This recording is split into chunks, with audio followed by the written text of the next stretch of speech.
Iran imeonya kuwa vita vinavyoendelea Mashariki ya Kati vinaweza kusambaa zaidi katika ukanda huo ikiwa Marekani itaamua kuendelea na mashambulizi dhidi ya Jamhuri ya Kiislamu ya Iran. Akizungumza na televisheni ya taifa ya Iran, msemaji wa jeshi la Iran, Mohammad Akramania, alisema mashambulizi mapya ya anga kutoka Marekani yanaweza kusababisha vita kuenea katika maeneo mengine ya Mashariki ya Kati. Ninaamini kuwa ikiwa Wamarekani wataangukia tena kile tunachokiita udanganyifu wa Wazayuni au wakaamua kuunga mkono hatua hizo na kuendelea na vita, hasa kupitia mashambulizi ya anga, basi vita vitapanuka kijiografia, alisema Akramania.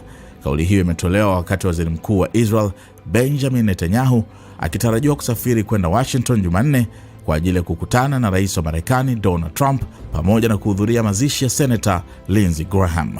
Onyo hilo linaongeza mvutano unaoendelea kati ya Tehran na Washington, huku pande zote zikiendelea kutoa kauli kali licha ya kuwepo kwa mawasiliano ya kidiplomasia yanayolenga kutafuta suluhisho la mzozo huo.